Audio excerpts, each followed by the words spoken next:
Nice trip to Philly. Obviously, felt like we did some really good things there. Probably the most important was get off to a really good start. Palestra is very loud, and we kept their crowd at bay.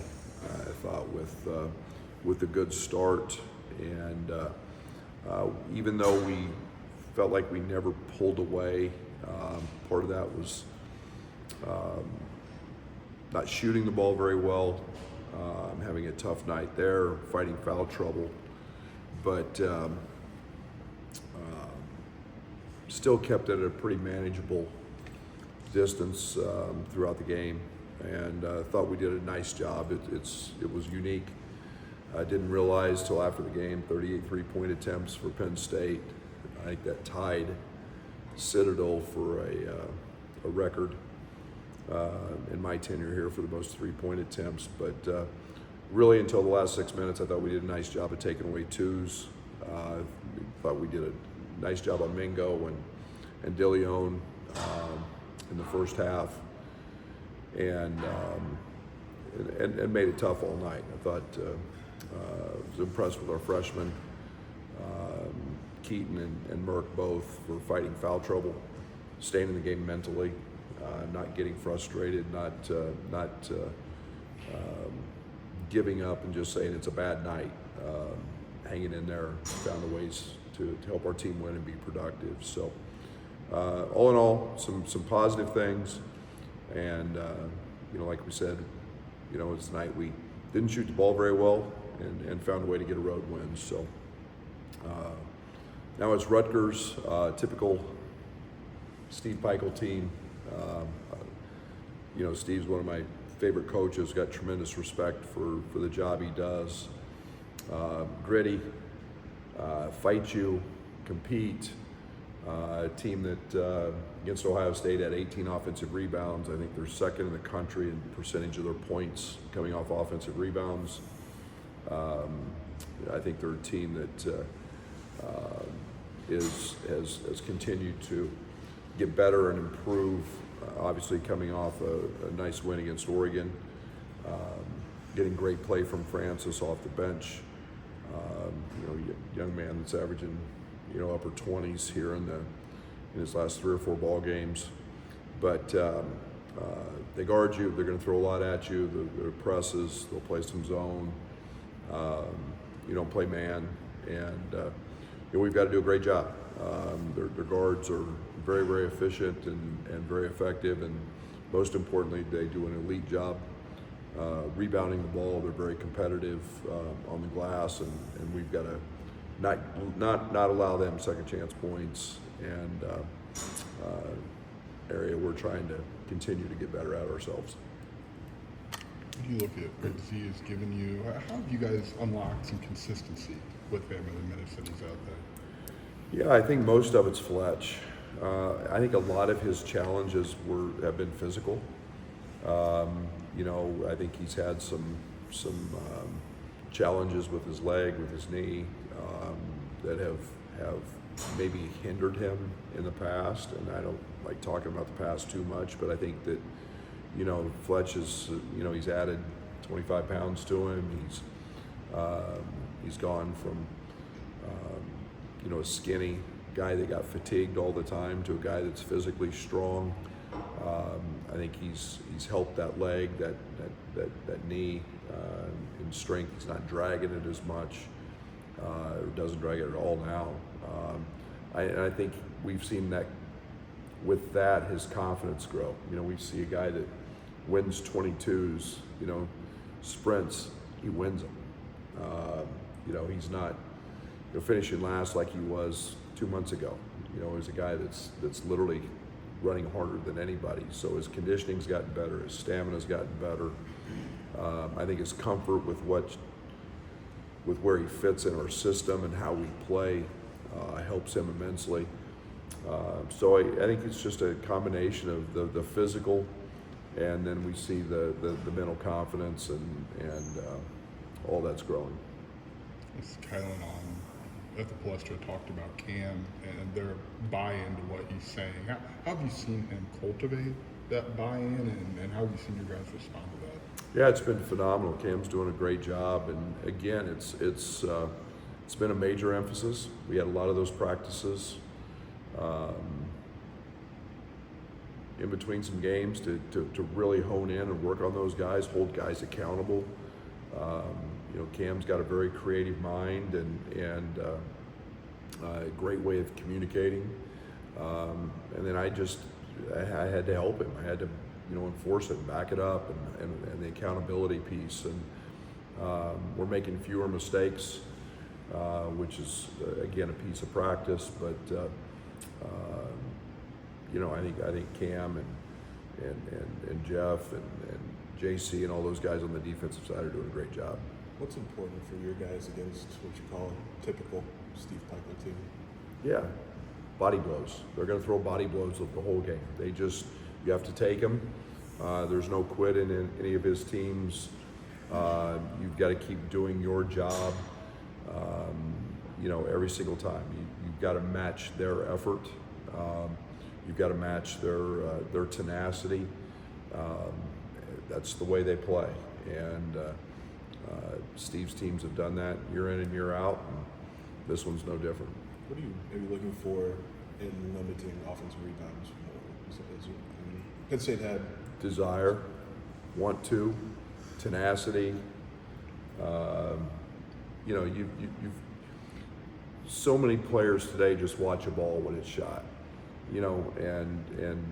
We're seeing it in the NBA, we're seeing it in college. I mean, offensive rebounding is it's always been a big thing for us, but you've got to go chase balls, and you've got to go be aggressive and assertive and making sure your guy's blocked out, and then you got to hit and chase, and they're doing that great. As teams shoot more and more threes, long shots equal long rebounds. You've got to have guards that go chase long rebounds. You can't just stand and be a spectator. Penn State, elite at it. I mean, they crash 5, and it's one of the ways to get extra opportunities, and teams are taking advantage of that. And we've done it for years, and so has Steve's teams, and they're very good at it this year. How has Jake's role evolved this year for you guys? Yeah, he just does everything right. I think the year of experience, lost weight, but gotten stronger. The confidence that's come. He plays so hard. Does everything we ask. Whether it's rebound, whether it's defend, he's turned into a sneaky good defender. Great anticipation. He's tougher than nails, and everybody knows that he's an elite shooter. And he's a guy that we may not run a lot of action to, but he creates a lot of open looks for himself because of how smart he is on the offensive side with his screening, with his ability to blur, with the pace he runs. He's a very, very good player offensively at running full speed and still being able to gather himself and shoot it. He's just developed into a really good college basketball player. You got any idea when you get Tony here, or no update on that? No update yet. A pretty balanced scoring attack. Is it more balanced than you even envisioned when you were assembling the roster? Yeah, it's hard to do. It's hard to get 6 guys close to double figures. It's not I had a team at SFA that had that.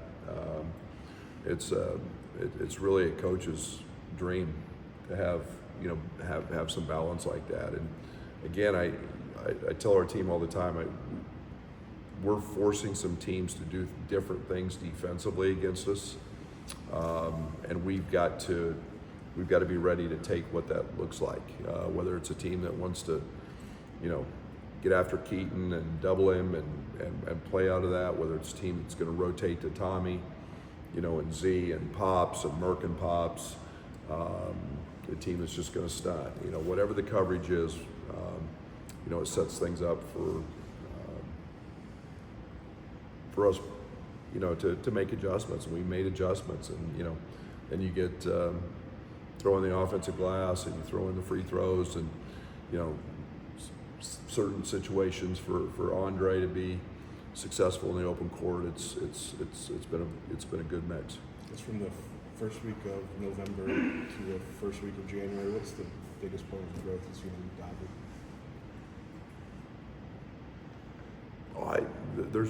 There's a lot. Defensively, just leaps and bounds better. I think that offensively we understand that his playmaking ability, his ability to connect others, has grown tremendously. I think his mental, he's understanding situations. Why I'm proud of him for being in foul trouble in the Penn State game and not getting frustrated and just staying more in the moment. It comes from experience, and he's shown great growth. He told us after the game in Philly that he had gotten better. He said when he first got here, he was just fouling everybody. How do you coach a guy to get better on defense and also quit fouling? Treadmill. Mistakes are mistakes, and I say that. And I think one of the things that's very different in Europe, in the United States, is the amount of hands. They use a ton of hands defensively. There's a lot of grabbing. There's a lot of hand checking. They've eliminated that. Getting him to move his feet, not use his hands. Again, give credit to Fletch. He's off 25 pounds since he's been here, so he's able to move better. But I think that he was a very physical player over there. He still is, but just doing it without using his hands. Where is Ty at, and what's his next step? Well, he's coming off the flu, so he wasn't with us in Philly.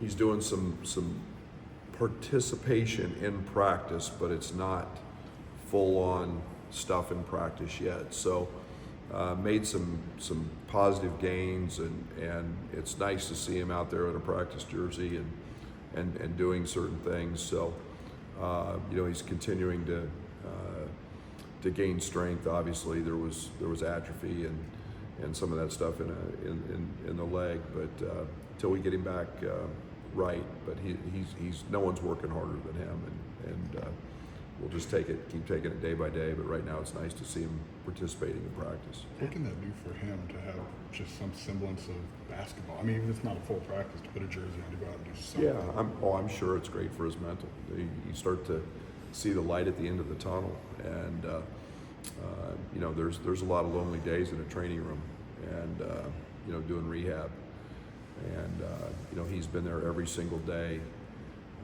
doing that. He's stayed very, very active with our team, being at every practice and involved. So he's done a great job of staying active mentally and getting through the hard stuff, which is the loneliness of a training room. 6 months in now, or whatever it is there anything that has surprised you about coaching a basketball team with 5 international players? Yeah, it's fun. You're going to get smashed guitars. You're going to talk Formula One. You're going to become in tune with swear words in many different languages. We listen to a lot of different music. It's a blast. It's fun. I love their passion. I love their competitiveness. Reality is probably everything I thought it'd be.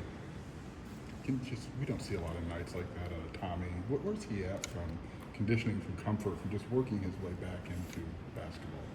Yeah, it's amazing with Tommy is I think that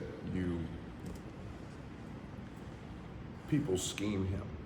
The first play of the game was a post up, which we knew they would double. They're not giving him those.